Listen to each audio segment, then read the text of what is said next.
오늘도 주님의 은혜 안에서 예배의 자리로 나오신 모든 성도님들을 주님의 이름으로 환영하고 축복합니다.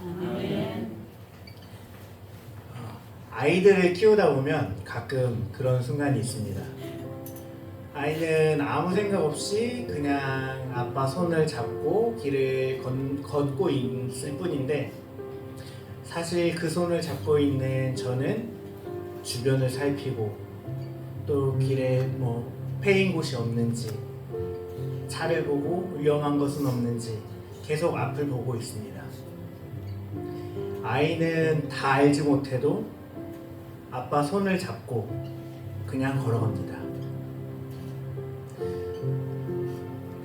그러면서 문득 그런 생각이 들었어요. 우리의 믿음도 이와 같지 않을까? 우리는 내일을 다 알지 못하고 지금 걷는 길의 끝이 다 보이지 않지만 주님은 우리보다 앞서 보시고 우리보다 깊이 하시고 우리보다 신실하게 우리를 붙들고 계십니다. 그래서 오늘 우리는 고백하기 원합니다. 내가 다 알아서 믿는 것이 아니라 나를 붙드시는 주님이 신실하기에 믿습니다. 내가 강해서 서 있는 것이 아니라 하나님의 은혜가 나를 붙들기에 서 있습니다. 이 시간 우리 마음을 열고 우리 입술을 열어 은혜의 주님을 높입시다. 십자가의 주님을 찬양합시다. 어떤 상황에서도 선하신 하나님을 바라봅시다. 하나님을 마음 다해 우리 이 시간 간절히 진정한 마음으로 신령한 마음으로 찬양 드리기를 원합니다. 아멘.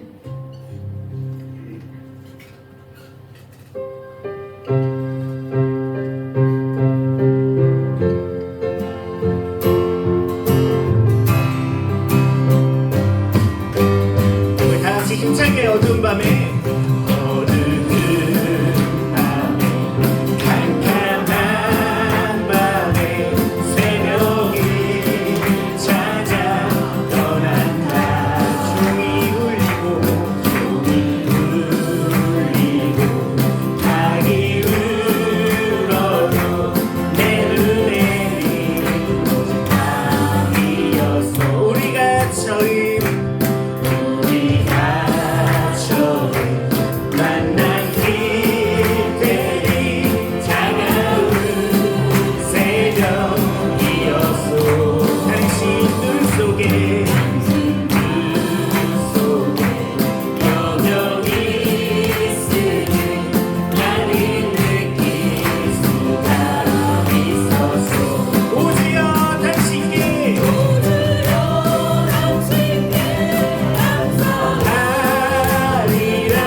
모든 형편을 아시는 우리 주님을 높여 찬양합시다.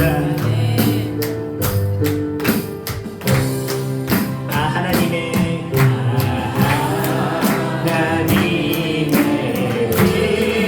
은혜로 있을 데 없는 자 왜 구속하여 주지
언제나 내 형편과 나의 상황을 지켜주시는 주님의 은혜에 언제나 주님께 은혜의 영광을 올려드립니다.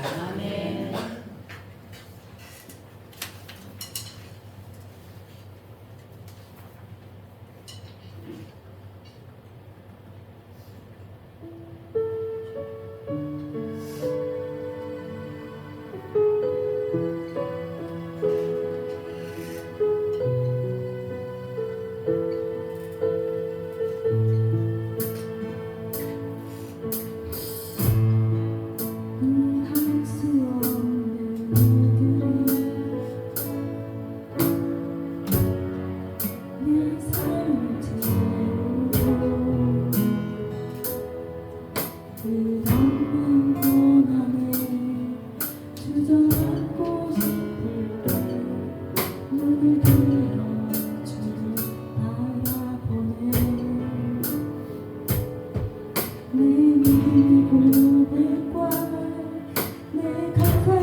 사랑이 있지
곳에서도 나를 부르시는 주님, 가시밭길에서도 나를 붙드시는 주님, 끝까지 나와 함께 하시는 주님을 찬양합니다.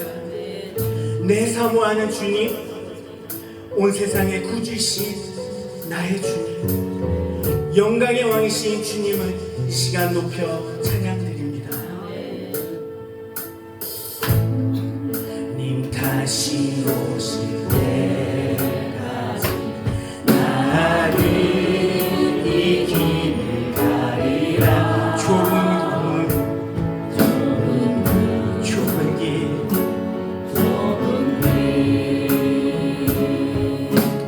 나의 십자가 지고 나의 가는 이 길 끝에서 나의 가는 이 길 끝에서 나는 주님을 보리라. 영광의 내 주님, 나를 맞아주시니 주님 다시 오실 때까지, 주님 다시 오실 때까지 나는 일어나 달려가리라. 나는 일어나 달려가리라. 주의 영광 나는 일어나 노래하리. 내 사모하는 주님, 온 세상 부르시나. 내 사모하는 주님, 영광의 왕이시라. 우리 다시 한번 선포합니다. 내 사모하는, 내 사모하는 주님, 세상 부르시라.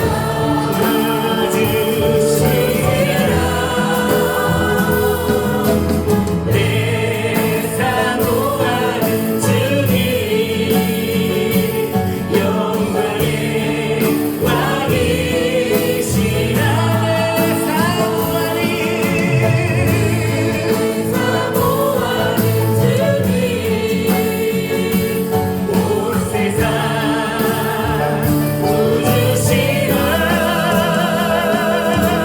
내 사모하는 주님, 영광의 왕이시라. 영광의 왕이시라.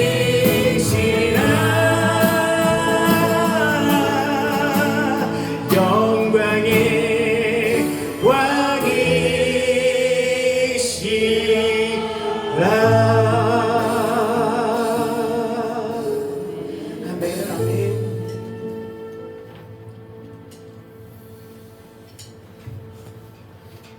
좁은 길 위에 서 있습니다. 발끝마다 가시가 말을 걸고 걸음마다 마음이 살갗이 벗겨지는 길이었습니다. 오늘은 넘어졌습니다. 오늘은 주저앉았습니다. 꺼져가는 등불에서 내 안에 작은 믿음마저 흔들리는 날이었습니다. 그러나 주님, 제가 된 자리에서도 아직 불씨가 남아있듯 무너지는 내 마음 곁에도 주님의 손은 여전히 머물러 있습니다. 나는 다시 그 손을 붙들겠습니다. 흙 묻은 무릎을 털고 눈물 젖은 얼굴을 들고 다시 주님을 바라보겠습니다. 앞을 다 보지 못해도 어둠 속에서 아빠 손끝만 붙든 어린아이처럼 나는 주님의 손을 놓지 않겠습니다. 아멘. 넘어짐은 끝이 아니고 눈물은 패배가 아니며 광야는 버려진 땅이 아니라 주님이 내 마음을 다시 부르는 자리임을 믿습니다. 오늘의 나의 상처가 내일의 찬양이 되게 하여 주시고 오늘의 눈물이 주님께 드리는 향기가 되게 하여 주소서. 주님 다시 오실 때까지 나는 멈추지 않겠습니다. 나는 포기하지 않겠습니다. 나는 다시 찬양하겠습니다. 내가 다시 말할 수 없는 시간 속에서도 하나님은 선하시고 하나님은 언제나 오르십니다. 내 사모하는 주님, 영광의 왕이신 주님을 오늘도 높이겠습니다. 주님 찬양합니다. 주님 찬양합니다. 주님 홀로 받아주시옵소서. 아멘.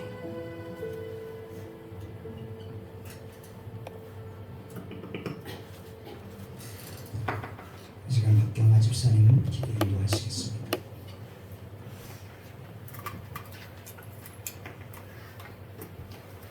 사랑합니다. 하나님 사랑합니다.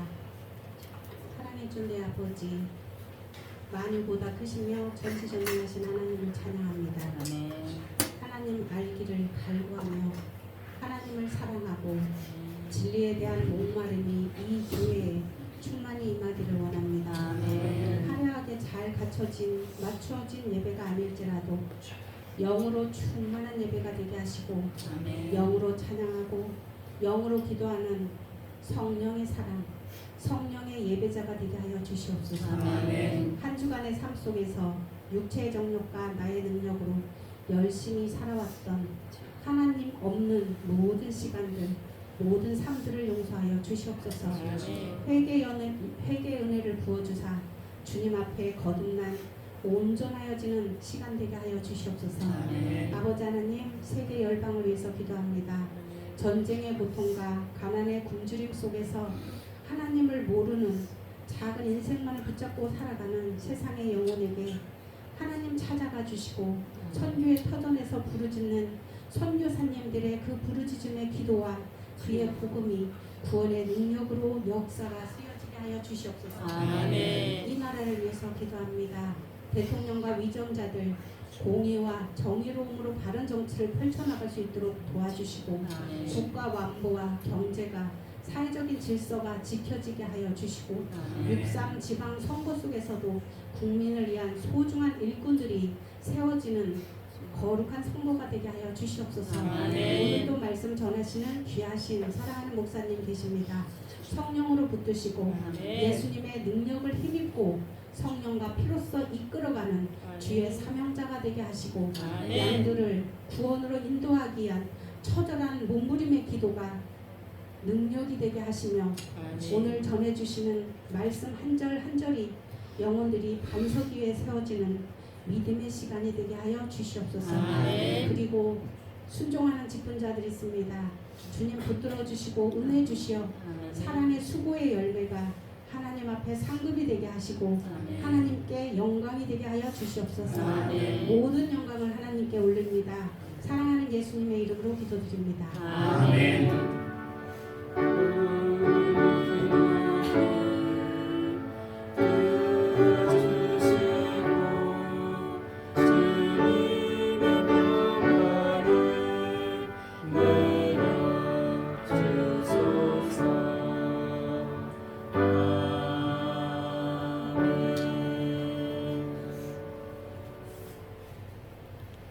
오늘 우리에게 주신 하나님의 말씀 사도행전 17장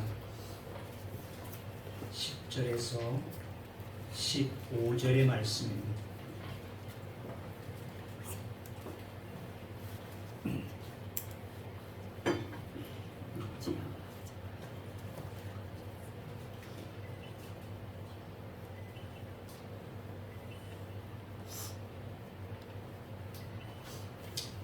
사도행전 17장 10절에서 15절 이제 공독합니다.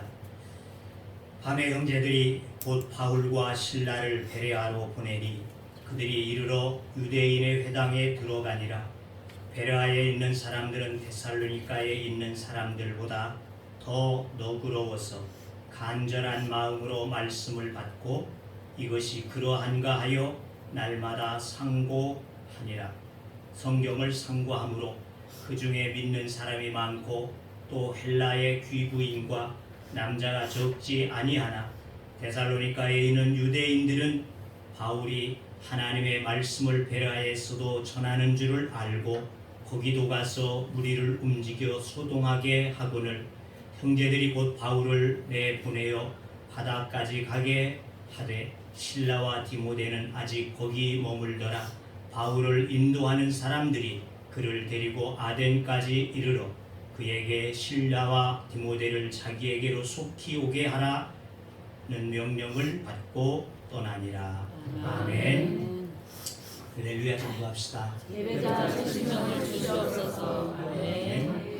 하루는 요나에게 하나님께서 임하셨습니다. 그리고는 요나에게 말씀하시기를 너희의 악독이 가득하였으니 니느웨의 사람들에게 가서 이 말을 전하라 이렇게 말씀하시게 되어집니다.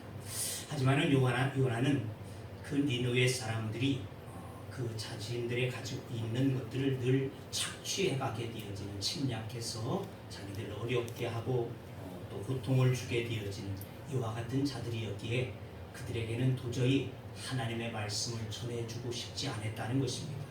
왜냐하면 하나님의 말씀을 전하면 혹여라도 저들이 회개하고 돌이킬까 하는 그 염려 때문에 나는 복음을 저들에게 하나님의 말씀을 전하고 싶지 않다라고 생각을 하게 되어지죠. 그래서 그가 바닷가로 나가게 되어졌더니 마침 타시스로 가게 되어지는 배가 있어서 그 배에 오르게 되어지고 배를 타고 가다 풍랑을 맞게 되어진 그 원인이 자신되어짐을 고백하게 되어질 때 고래 뱃속에 저는 던져지게 되어졌어요. 자, 그래서 다시금 저는 깨닫고 하나님 앞에 그 소명을 감당하기 위해 니느웨 성에 들어가서는 한나절을 전하게 되었습니다. 하루거리를 가야지 되었는데 반나절을 갔다는 것이죠. 그러니까 반밖에는 저가 전하지 아니했다는 것입니다. 그런데도 불구하고 그 반나절 전해진 것을 왕으로부터 시작해서 모든 백성들이 재에 무릅쓰고 앉아서 하나님 앞에 회개하게 되어짐으로 저들이 구원을 얻게 되어졌다 하는 이와 같은 요나서의 이야기를 우리는 잘 알 수 있다는 것입니다. 자, 오늘 우리가 함께 읽은 말씀은 사도 바울이 그의 두 번째 전도 여행에서 만났던 세 번째 교회, 세 번째 사람들에 대한 이야기가 되어집니다. 그의 두 번째 전도 여행은 처음에는 아시아 지역에 세워진 교회들을 먼저 세웠던 그 교회들을 돌아보면서 그리고 나머지의 지역들에 복음을 전하기를 원하여 그가 두 번째 선교 여행을 떠나게 되어졌지만 웬일인지 가는 곳마다 복음을 전할 수 있는 길이 열려지지를 않게 되어졌습니다. 그래서 아시아의 끝이 되어지는 드로아라고 하는 지역까지 저들이 내려가게 되어졌어요. 그런데 그날 저녁에 환상 가운데에 하나님께서 저에게 환상을 보여줍니다. 마게도냐 사람들이 즉 그 바다 너머에 있는 유럽의 사람들, 아시아가 아니고 유럽의 사람들이 우리에게 도와서 도와달라 이렇게 손짓하는 이와 같은 모습을 바라보게 되어지고 이것이 하나님의 뜻이구나. 내가 이 아시아에서 복음을 전하기를 원하였는데 하나님은 저곳에도 복음이 전해지기를 원하노라라고 생각을 하고 그 길로 그들은 그 명령을 받고 그대로 유럽으로 넘어가게 되어집니다. 그래서 첫 번째 만나게 되어진 성이 바로 빌립보라고 하는 도시였고 그리고는 다시금 그 빌립보에서 떠나서 두 번째 도시 데살로니가 지역에서 복음을 전하게 되어졌습니다. 자, 그리고는 이 데살로니가에서 세 번째로 옮겨온 것이 바로 오늘 본문에 나오고 있는 베레아라고 하는 지역이라는 것이죠. 이 베레아는 두 하천이 흐르게 되어지는 풍성한, 물이 풍성하게 되어진다 하는 그와 같은 뜻을 갖게 되어진 도시였다는 것입니다. 그곳에는 나무가 풍성하고 경치가 아름다운 도시였습니다. 그리고 그래서 마게도냐의 제2의 산간 도시로서 아주 많이 알려지게 되어졌던 그와 같은 도시였다는 것입니다. 자, 오늘 말씀 11절은 베레아 사람들이 바울이 전하는 복음을 받아들이는 태도를 잘 표현해 주고 있습니다. 여기 11절에 봅시다. 거기에 보니까 그렇게 기록합니다. 베레아에 있는 사람들은 데살로니가에 있는 사람들보다 더 너그러워서 간절한 마음으로 말씀을 받고 이것이 그러한가 하여 날마다 성경을 상고함으로 그랬습니다. 여기 상고하다는 말은 아나크리노라고 하는 이와 같은 헬라어가 되어지는데 이것은 자세하게 살펴서 티끌을 골라내다 이런 뜻을 가지고 있다는 것입니다. 다시 말하면 말씀을 저들은 잘 관찰해서 그들의 삶에 그것을 적용해서 잘 살았다 이런 말씀이 되어집니다. 그러니까 말씀을 상고했다는 것은 그 말씀을 잘 적절하게 그들의 삶 속에 정말 이 말씀이 우리의 삶에 필요한 것이로구나라고 그렇게 생각하고 그 말씀대로 살게 되어졌다는 것이죠.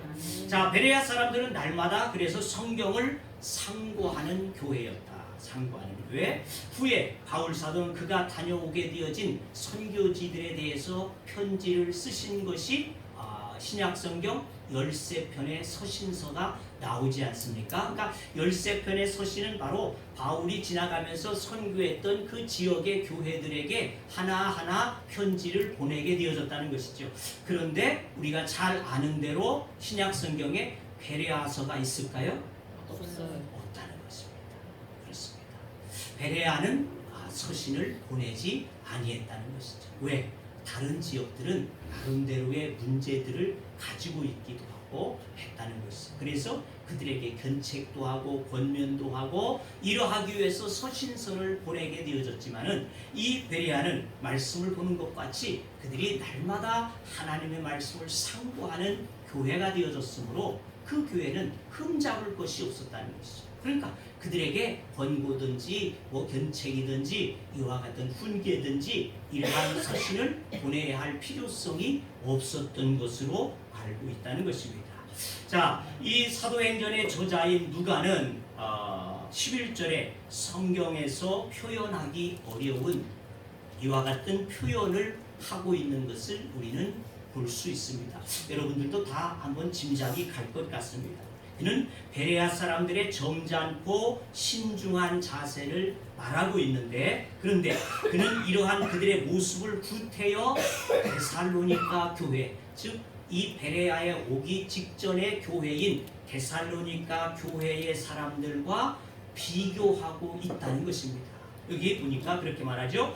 베레아 사람들은 데살로니가에 있는 사람들보다 더 너그러워서 그랬어요. 너그러워서. 그러니까 이 데살로니가의 사람들과 베레아 사람들을 비교했는데 무엇하고? 이 베레아 사람들은 마음이 너그러웠다. 마음이. 이렇게 표현을 하고 있습니다. 그러니까 다시 말하면 뭐예요? 데살로니가의 사람들은 마음이 좀 좁았다. 이렇게 말하고 있다고 볼 수 있겠죠. 그러니까 이 베레아 사람들은 데살로니가 사람보다 더 너그럽다는 것을 일부러 여기에 꼭 집어서 말하고 있다는 것입니다. 이런 표현은 다른 곳에서는 잘 나타나고 있지 않다는 것이죠. 그러니까 성경 속에서는 이런 표현들이 나타나지 않겠죠. 만약에 이 데살로니가의 사람들이 이러한 소식을 들었더라면 어땠겠습니까? 상당히 기분 나빠했을 것 같습니다. 그런데도 누가는 데살로니가 사람과 비교하면서 베레아 사람들의 성향을 소개한다는 것입니다. 아마 이것은 베레아 사람들과 데살로니가 사람들이 복음을 받아들이는 일에 있어서 너무나 대조적이었기 때문일 것이라는 것이죠. 바울이 데살로니가 그곳에서는 어떤 일이 있었습니까? 데살로니가에서 어느 낯선 도시를 가든지 바울은 먼저 회당에 찾아가서 복음을 전했다는 것이죠. 즉 거기에는 유대인들이 많이 모여 있었기 때문에 유대인들은 이미 성경을 알고 있고 하나님을 알고 있기 때문에 복음을 전해주는데 유리했다는 것입니다. 아주 생판떼기 아무것도 모르는 이방인들에게 전하는 것보다는 이 말씀을 알고 있는 이들에게 복음을 전해주기가 유일하니까 늘 항시 이 회당에 가서 복음을 전했어요. 그러니까 이 데살로니가에서도 역시 복음을 유대인들에게 전하게 되어졌는데 그 도시는 큰 도시였기 때문에 많은 유대인들이 아마 있었던 듯 합니다. 자, 그는 그곳에서 안식일마다 유대인들에게 복음을 전하게 되어졌는데 그리스도의 이야기가 전해지게 되어지자 관심을 갖게 되어지는 자들도 있었지만은 그러나 그 이야기는 전혀 관심으로 듣지 아니하고 그를 내쫓아 버리게 되어졌다는 것입니다. 유대인들 가운데 아주 나쁜 사람들이 이 데살로니가 지역에서 복음을 전하는 것을 방해해서는 아주 추방시켜 버렸어요. 나가라 말했어요. 그래서 결국 오게 되어진 것이 바로 이 베레아라고 하는 곳으로 옮겨오게 되어졌다는 것입니다. 그것도 밤중에 야반 도주하듯이 이렇게 바울의 일행이 도망쳐서 이 베레아로 오게 되어졌다는 것입니다. 그러니까 이 데살로니가의 사람들 모두가 그런 것은 아니었지만은 일부의 사람들은 아주 극단적으로 바울의 이야기, 다시 말하면 예수에 대한 이야기를 저들은 들으려고 하지 않았다는 것입니다. 그를 배척하는 사람들이 있었고 누가는 바로 이런 데살로니가의 사람들을 염두해서 베레아의 사람들은 데살로니가의 사람들보다 더 너그럽다 이렇게 표현을 하고 있지 아니한가 한다는 것입니다. 자, 그리고 이 베레아로 옮기게 되어진 바울은 여전히 유대인들이 모이게 되어진 회당에서 복음을 전하게 되어집니다. 그런데 그들은 전혀 데살로니가의 사람들과는 달랐다는 것이죠. 그래서 베레아 사람은 데살로니가에 있는 사람보다 더 너그러웠다 이렇게 표현을 하고 있습니다. 자, 이 말은 한마디로 말하면 열린 마음을 가졌다. 열린 마음. 오늘 말씀의 제목을 그래서는 열린 마음이다 이렇게 정해보았습니다. 열린 마음. 여러분에게도 열린 마음이 있기를 주의 이름으로 축원합니다. 아멘. 열린 마음. 자, 열린 마음이 어떤 마음인가 봅시다. 이 베레아 사람은 데살로니가에 있는 사람보다 마음이 열려 있는 사람들입니다. 그렇기 때문에 사도 바울이 일행은 그곳에서 사람들과 진지하게 예수님의 이야기를 아주 심도 있게 전할 수 있게 되어졌다는 것입니다. 그랬더니 어떻게 됐습니까? 그들의 삶이 변화가 일어났다는 것입니다. 이 베레아 사람들의 역사가 일어나기 시작했어요. 베레아 사람들이 마음이 열려지게 되어지니까 그들에게 하나님의 말씀이 들어가게 되어지고 그리고는 역사가 일어나서 변화되어졌다는 것입니다. 그래서 마음을 열어서 그 말씀을 받아들이게 되어진 사람들은 집으로 돌아가게 되어지면 일상적인 삶 속에서 말씀을 기억하게 되어지고 말씀대로 노력하려고 살려고 노력하게 되어지고 그리고 그들의 삶 속에 예기치 아니한 하나님의 놀라운 사랑의 역사들이 시작되게 되어졌다는 것입니다. 자, 그러나 베레아 회당에서 일어났던 이런 진지한 변화도 오래는 가지 못했다는 것입니다. 왜냐하면 13절의 말씀해 봅시다. 13절에 보니까 그렇게 기록합니다. 데살로니가에 있는 유대인들은 바울이 하나님의 말씀을 베레아에서도 전하는 줄을 알고 거기도 가서 무리를 움직여 소동하게 하거늘. 이 데살로니가 사람들이 이 베레아 사람과 비교해서 누가가 쓸만했다 하는 것을 여기서 또 찾아볼 만합니다. 여기까지 그 데살로니가의 나쁜 사람들이 여기까지 와가지고는 소동을 일으키게 되어진다. 유대인들을 자꾸만 속삭이게 되어져서 저 예수라고 하는 것을 전하는 저는 아주 나쁜 자다, 사기꾼이다 그러죠. 거짓말하는 자다. 이리 해가지고서는 소동을 일으키게 되어져서 역시 바울을 사람들이 원래 아덴이라고 하는 아테네까지 저를 데려가게 되어져요. 홀로 그것도 단식으로 도망쳐가게 하는 이와 같은 일들이 일어나게 되어졌다는 것입니다. 자, 그러나 베레아 회당에서의 일어났던 이러한 일들이 하나님께서 그를 그대로 두심이 되지 아니했다는 것을 우리는 잘 알 수 있습니다. 그래서 그들은 그렇게 잠깐의 복음이 전해졌지만 그들 속에서는 하나님의 놀라운 사랑의 이야기가 점차로 퍼져나가게 되어지고 하나님의 말씀을 더욱더 상고하는 저들이 되어지고 말씀대로 살아가는 이와 같은 아름다운 교회로 세워지게 되어지는 줄로 믿습니다. 자, 이렇게 데살로니가와 베레아에서의 바울의 사역은 끝났지만 이 두 도시를 비교해서 마음을 열고 살아간다고 하는 것이 얼마나 소중한가 하는 것을 우리는 깨닫게 된다는 것입니다. 우리는 여기서 서두에 생각했던 니느웨 사람들의 너그러운 마음을 다시 한번 생각해 보지 아니할 수 없다는 것입니다. 요나는 자신들을 침략하는 나쁜 사람들, 하나님의 용서를 받을 수 없는 사람들, 이 요나는 그렇게 생각해서 그들에게 복음을 전해주려고 하지 아니했지만 정작 잠시간이라도 반나절밖에 되지 아니하는 그 시간 동안 복음을 받게 되어진 이들은 하나님의 말씀 앞에 회개하고 엎드리게 되어진대. 하나님께서는 그들을 재앙의 사람들, 멸망의 사람들에서 구원의 사람들, 하나님 바꾸심이 되어지는 줄로 믿습니다. 그렇습니다. 우리가 하나님을 믿는다는 것은 곧 열린 마음으로 하나님의 말씀, 즉 하나님을 받아들이는 것입니다. 우리의 마음이 열려져서 하나님을 그냥 받아들여야 돼요. 하나님 우리 안에서 역사하시고 우리를 구원하시는 은혜가 임하게 되는 줄로 믿습니다.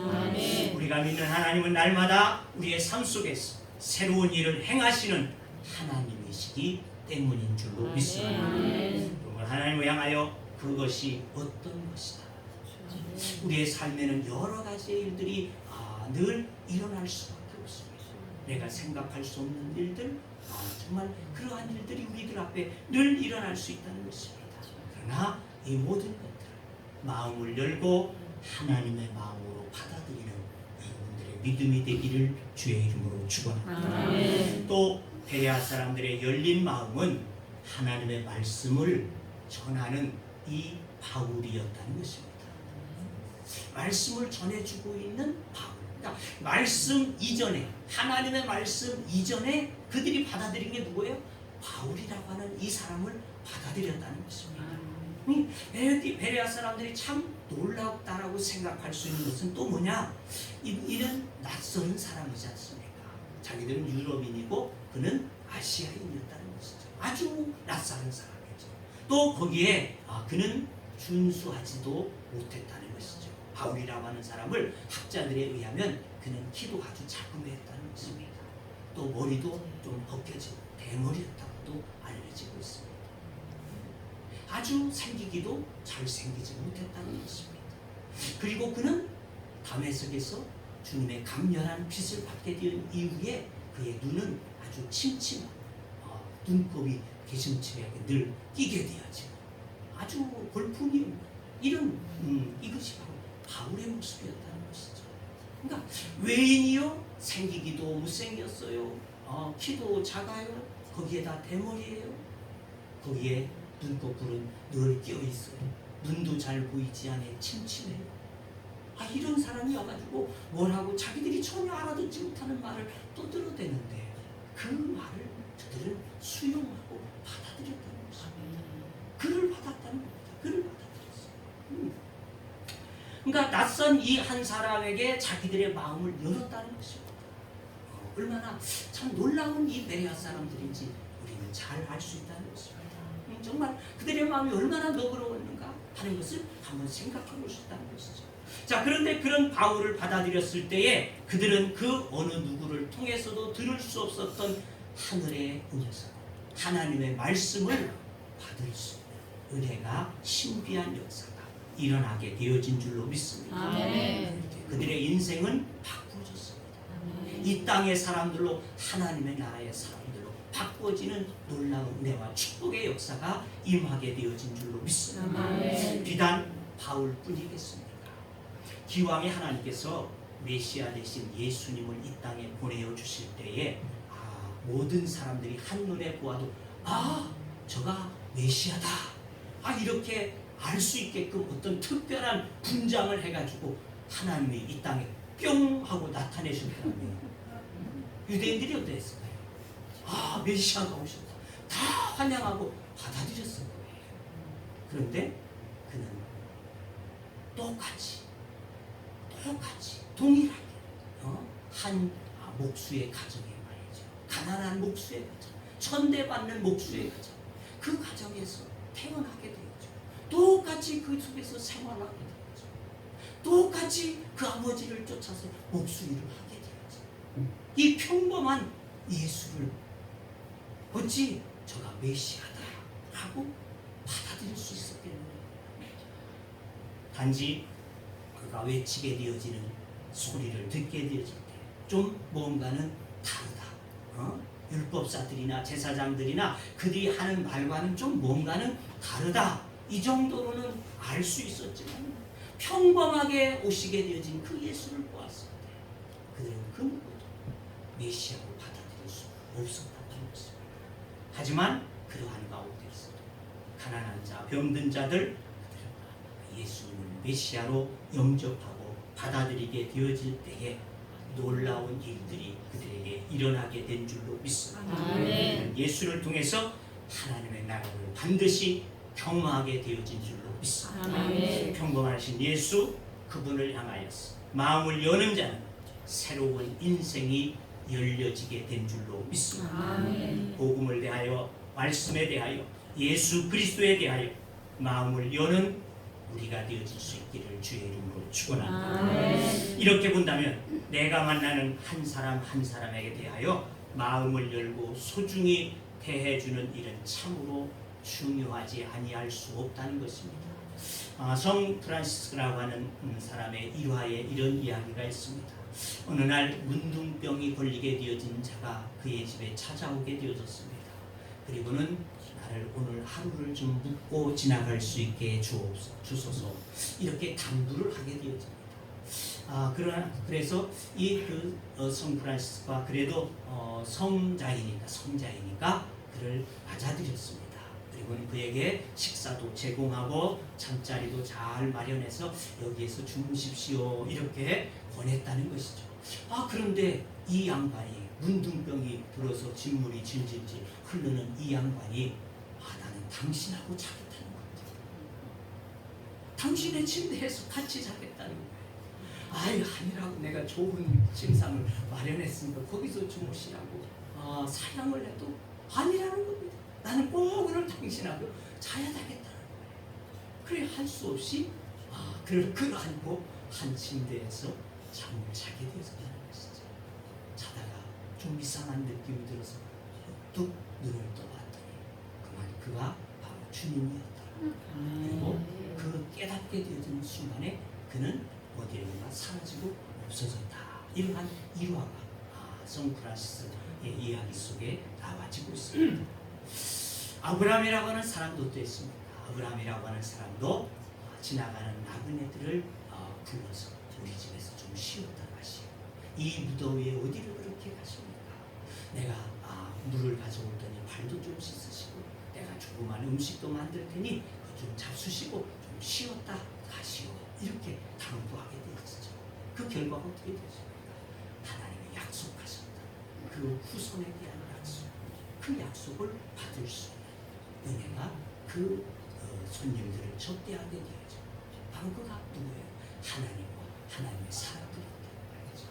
그를 맞이하여서 그냥 지나가는 나그네에게 물 한 번 주고 먹을 것 주고 이 쉬게 하게 되어지는 것이 하나님의 은총을 받게 되어지는 역사가 있게 되어진 줄로 믿습니다. 이렇듯 오늘 내가 만나는 사람들을 향하여서 마음을 연다는 것, 그들의 설 자리를 마련해 주는 것, 그리고 그들의 이야기를 들어주고 그들의 아픔을 위로해 주려 할 때에 우리는 바로 여기서 하나님의 은혜와 축복을 다시금 받게 되어지는 은혜를 얻게 될 줄로 믿습니다. 이렇게 베레아 사람들은 데살로니가 사람들보다 더 마음이 트인 사람들이었다. 마음이 열려있는 사람들이었다는 것입니다. 그리고 바로 여기에 그들의 행복한 삶의 비결이 있는 것을 우리는 깨달을 수 있다는 것입니다. 하나님을 믿는다는 것은 곧 열린 마음으로 사는 것입니다. 하나님께서 행하신 놀라운 일들을 기대하면서 그가 만나게 하신 소중한 사람들에 대하여 말씀을 열고 살아갈 수 있기를 주의 이름으로 축원합니다. 그만큼 우리는 행복하고 희망과 감동으로 가득한 삶을 맞이하게 될 줄로 믿습니다. 사랑하는 성도 여러분, 우리들 속에서 이런 일을 행하시는 분이 바로 하나님이신 것을 여러분 꼭 믿어 의심치 마시기를 바랍니다. 아멘. 지금 우리의 삶의 주변에서 우리가 전혀 예상할 수 없었던 또 생각하지 못했던 것들을 계획하시고 이루어 가시는 하나님 계심을 믿습니다. 아멘. 사도 바울이 전했던 예수 그리스도의 복음, 이것은 당시 데살로니가 사람들에게나 베레아 사람들에게나 처음 전해진 똑같은 말씀이었던 것은 맞습니다. 그러나 베레아 사람들은 너그러워서 그 말씀을 마음을 열고 받아들이게 되었을 때 그들의 삶은 바꿔졌습니다. 그들의 인생은 이 땅의 생명이 아니라 하늘의 생명, 아브라함의 자손으로 구원의 은총을 입을 수 있는 이와 같은 삶이 되어진 줄로 믿습니다. 아멘. 독일의 작가 토마스 만의 그의 소설 야곱과 그의 형제들에서 야곱을 마음이 트인 사람으로 그는 표현하고 있습니다. 그 대표적인 예가 자기를 미워하던 형들 때문에 미디안의 상인들에게 팔려가게 되어질 때에 그는 얼마든지 도망쳐 갈 수도 있었다는 것입니다. 도망칠 수 있었다는 것이죠. 하지만 이 야곱은 일부러 그런 기회를 포기했다. 이렇게 그는 글을 쓰고 있습니다. 왜냐하면 이렇게 다른 사람들의 손에 이끌려서 전혀 생소한 세계를 향하여 가는 일 속에 하나님의 섭리와 인도하심에 대한 기대감이 그의 마음 가운데 있었기 때문이다. 이렇게 그는 표현하고 있다는 것입니다. 다시 말하면 우리의 삶 속에 내가 생각할 수 없는 어떠한 일들이 일어나고 있다고 한다면 그것에 대해서 우리는 거부할 것이 아니라 그 길 속에 하나님은 계획하심이 있을 것이고 하나님의 역사하심이 있을 것이고 기대하며 나아갈 수 있는 우리의 삶이 돼야지 될 줄로 믿습니다. 아멘. 사랑하는 성도 여러분, 마음이 트인 사람들, 열린 마음으로 살아가는 사람들은 바로 이런 정신을 가지고 세상을 사는 사람들이 되어지는 것입니다. 비록 지금 내가 처한 삶의 정황이 내가 기대하고 생각하는 것보다 훨씬 못 미치는 것이 되어질 수도 있을 것입니다. 또 하나님께서 이런 조건을 통해서 이루실 놀라운 일에 대한 기대와 희망을 품고 그 일 앞에서 여러분들이 두려워하지 마시고 나가실 수 있기를 바랍니다. 오늘이라고 하는 삶의 정황을 통해서 하나님의 행하실 놀라운 일에 대한 기대와 희망을 가지시기를 주의 이름으로 축원합니다. 하나님은 결코 하나님을 향한 우리의 기대와 희망을 저버리시는 분이 아니라는 것입니다. 하나님을 향해서 마음을 열고 세상을 살아가시기를 주의 이름으로 축원합니다. 니느웨가 하나님께 마음을 열었을 때 그들은 멸망이 아니요 구원의 은총을 입게 되어진 것처럼 아브라함이 나그네에게 마음을 열었을 때 약속되어진 축복을 얻을 수 있었던 것처럼 베레아 사람들이 마음을 열어서 바울을 맞이함으로 말미암아 새로운 인생, 하나님의 나라의 영원한 생명을 소유할 수 있는 복된 사람들이 되어진 것처럼 여러분의 마음을 먼저 하나님을 향해서 열어가시기를 주의 이름으로 축원합니다. 또한 나와 함께하는 모든 사람들, 내가 인생을 살아갈 때 만나는 그 모든 사람들, 그들에게 마음을 열어서 맞이하시기를 바랍니다. 무엇인가 낯설고 내 계획이 아니라 당황스러운 순간을 맞이하게 될 때에 물론 우리는 참 두렵고 빨리 그 상황을 피하고자 하는 그와 같은 마음들도 없지 않아 가질 수 있다는 것입니다. 하지만 그러한 와중에서 혹시 이것이 하나님께서 나를 이끄시는 길은 아닐까? 혹시 하나님께서 나의 인생에 새로운 길을 열어주시려는 뜻이 있는 것은 아닐까? 무조건 움츠리려고만 생각하지 마시고 하나님께 내게 하실 일들을 기억하시면서 기대하시면서 마음을 열어서 베레아의 사람들처럼 주님이 주시는 참된 행복을 얻어갈 수 있는 여러분의 삶이 되어지기를 주의 이름으로 축원합니다. 기도합니다. 오 하나님, 오늘 이 베레아 사람들이 그들의 마음을 열게 되어졌을 때에 정말 보기에 볼품이 없는 초라한 그 이외인 바울이었지만 그를 받아들이고 또한 그를 통해서 전해지는 복음을 받아들일 때에 하나님의 놀라운 은혜와 계획이 저들 속에 펼쳐지게 되어진 줄로 믿습니다. 하나님, 우리도 살아가는 날 동안에 여러 가지의 정황의 일들을 만납니다. 내가 생각한 것만이 아니라 생각하지 못한 것들이, 당황스러운 것들이 우리에게 찾아올 수도 있지만 그때마다 우리가 마음을 열고 하나님을 받아들일 수 있는 믿음이 되게 하여 주시옵소서. 그 일들 속에 역사하시는 하나님을 만나기에 부족함이 없도록 은혜를 허락하여 주시옵소서. 또한 우리를 만나는 모든 사람들을 받아들이고 그들의 이야기를 들어줄 수 있는, 그들의 심정을 헤아려 볼 수 있는 이와 같은 너그러운 마음들을 갖게 하여 주시옵소서. 그들을 통하여서도 하나님의 은혜를 우리들이 체험하고 경험하는 삶이 되어지기를 원하는 주의 무리들 위해 성령이여 그렇게 역사하여 주셔서 너그럽게 하여 주옵소서. 예수님의 이름으로 기도하옵나이다. 아멘. 찬송 539장.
파송에 찬양하시고 축복을 마치도록 하겠습니다.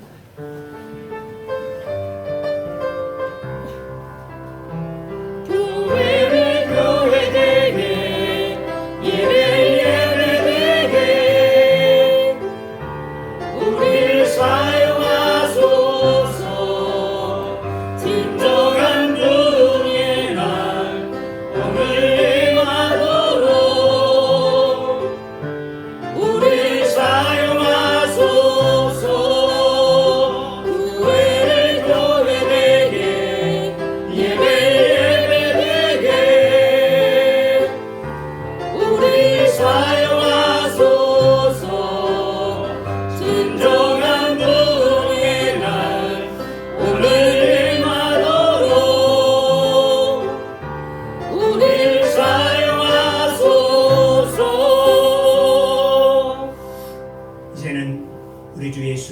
은혜와 하나님 아버지의 크시고 놀라우신 사랑하심과 성령님의 교제와 교통하심과 인도하심과 역사하심과 축복하심이 오늘 주 앞의 말씀을 의지하여 우리의 마음을 열어 하나님을 받아들이고 내 이웃을 받아들이는 마음을 통하여 하나님의 주시는 은혜와 사람들을 통하여서 얻게 되어질 경험들을 우리들이 깨닫고 살아가기를 원하는 주의 무리들과 하나님의 교회와 또한 저들의 가정과 직장과 하는 모든 사업장들 위해 또 이 나라와 이 지역 위에 이제부터 영원토록 함께 하시기를 축원하옵나이다. 아멘.